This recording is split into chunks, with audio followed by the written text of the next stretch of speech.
Hello and welcome to the new session of the video of salt analysis, physical properties of some solids।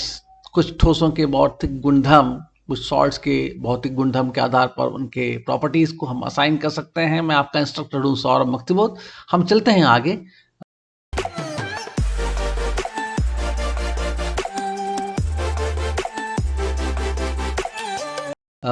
क्या है इस video में देखते हैं। What are the agendas.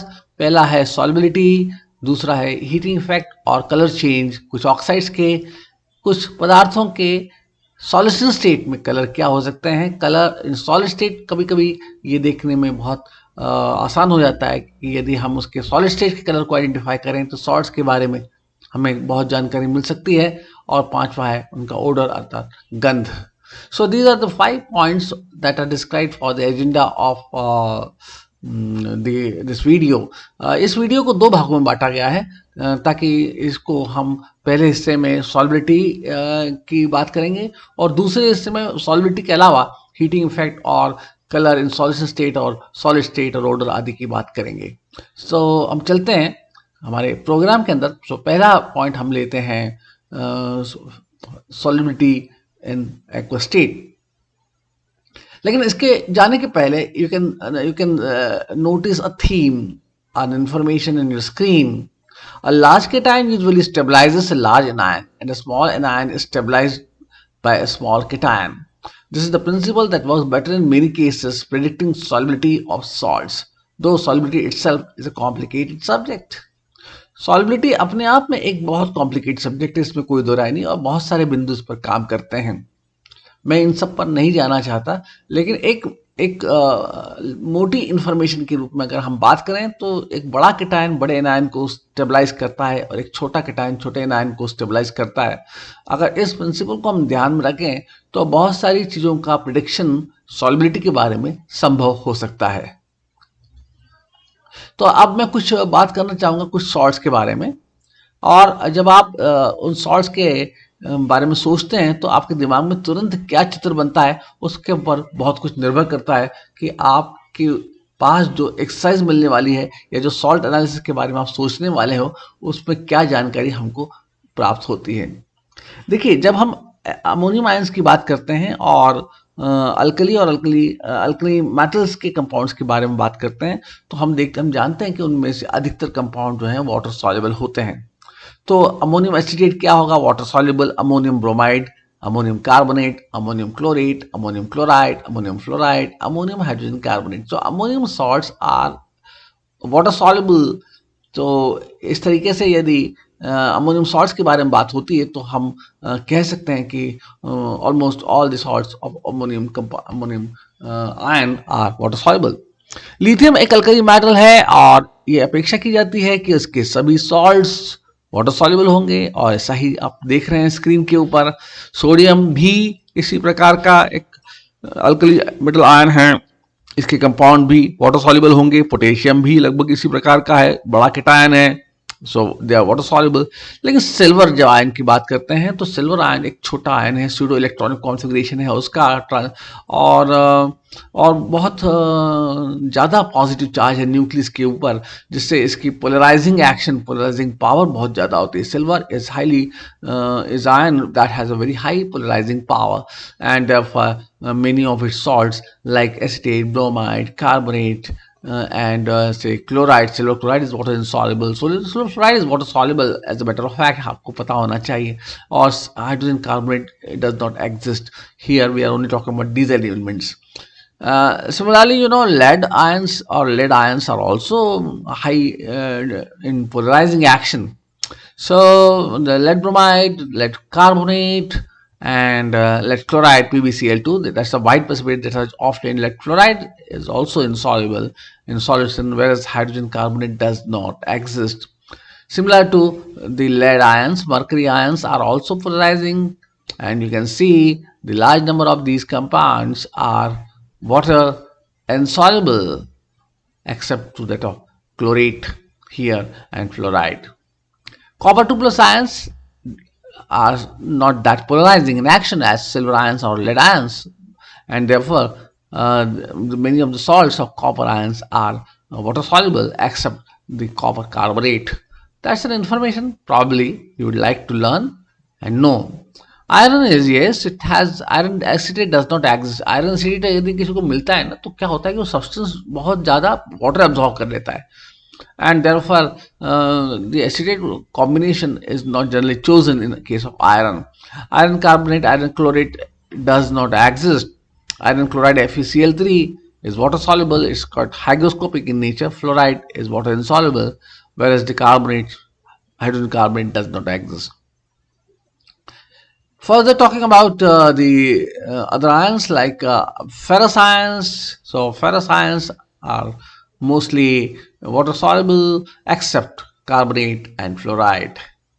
तो ferrous ions में भी उतनी पोलराइजिंग एक्शन नहीं है जितनी सिल्वर आयंस में। एल्यूमिनियम आयंस में पोलराइजिंग एक्शन थोड़ी है, और ये जाहिर होता है कि एल्यूमिनियम का एसीटेट और एल्यूमिनियम का fluoride AlF3 is a good Lewis acid, is water insoluble, and it is used in organic chemistry, इसलिए ये एक अच्छे कैटलिस्ट की तरह भी ऑर्गेनिक केमिस्ट्री में काम करता है।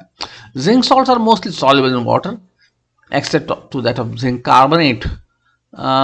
जिंक कार्बोनेट प्रेसिपिटेट हो सकता है, एंड अगर हम निकल की बात कर रहे हैं तो निकल के कार्बोनेट, और कोबाल्ट की यदि हम बात करें तो कोबाल्ट का कार्बोनेट भी वाटर इनसॉल्युबल हैं। अब यहाँ आती है बात बेरियम आयंस की। बेरियम आयंस में बड़े केटायन के प्रति यदि हम बात करें तो बड़ा केटायन है, बड़ा एनायन है, तो कार्बोनेट को स्टेबलाइज नहीं करेगा, that will remain precipitate. Chlorate is soluble and fluoride is insoluble here. Strontium की केस में हम बात करें carbonate, barium, strontium, and so is the case with calcium की बात करें तो हम देखते हैं कि कार्बोनेट अभी भी और फ्लोराइड अभी भी इनसॉल्युबल बना हुआ है। तो बहुत ध्यान से अगर हम देखें, barium, strontium, calcium that constitute the same group does not have a soluble carbonate and soluble fluorides. This can be a key feature. ये उपयोग में आने वाली बात हो सकती है जिससे हम सॉल्ट एनालिसिस के बारे में सोचेंगे। मैग्नीशियम की अगर हम बात करें तो magnesium carbonate is also water insoluble, and so is the case with the fluoride. So the alkaline earth matter, barium, strontium, calcium, magnesium, have a common phenomena that all their carbonates and fluorides are water insoluble, while acetates, bromides, chlorates, and chlorides are water soluble.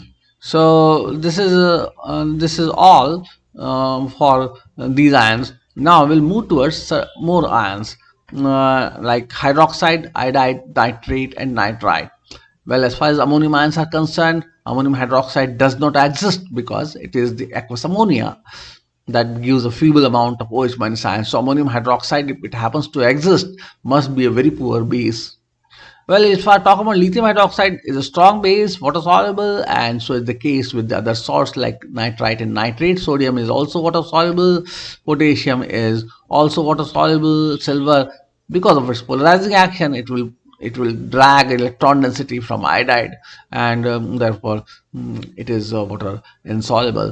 Nitrite is remarkably water insoluble. Well, as a general rule, most of the nitrates are water soluble. So you can be sure about nitrates. Lead ions, so lead hydroxide, lead iodide, they are precipitates. Similarly, mercury, copper, and if you talk about the hydroxide of copper, that gets precipitated blue precipitate nitrate, and if you talk about iron hydroxide gets precipitated reddish brown precipitates of iron hydroxide are there. So iron hydroxide is not water soluble, is iodide is soluble, nitrate is soluble. So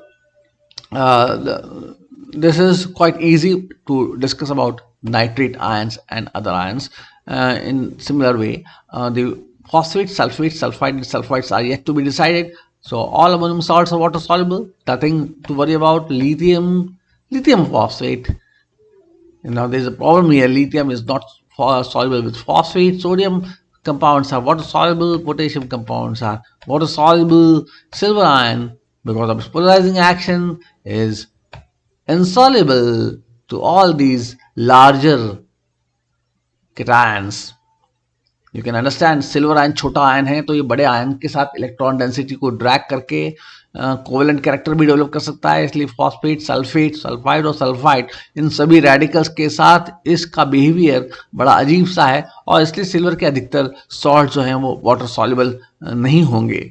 lead की हम बात करें तो लगभग यही philosophy lead के साथ लागू होती है, और मर्करी आयन, कॉपर आयन के साथ भी यही फिलोसॉफी लागू कर सकते हैं। लेकिन कॉपर का जो सल्फेट है CuSO4 blue salt is water soluble, you know. हालांकि कॉपर का सल्फाइड प्रेसिपिटेट हो जाता है ब्लैक कलर के प्रेसिपिटेट्स के फॉर्म में। आयरन का phosphate, yes, iron has a very strong affinity towards phosphate, and therefore iron is removed in the form of phosphate when there is any interfering radical. यदि कोई भी interfering radical उपस्थित हो तो iron को study करने के पहले फॉस्फेट का रिमूवल आवश्यक होता है।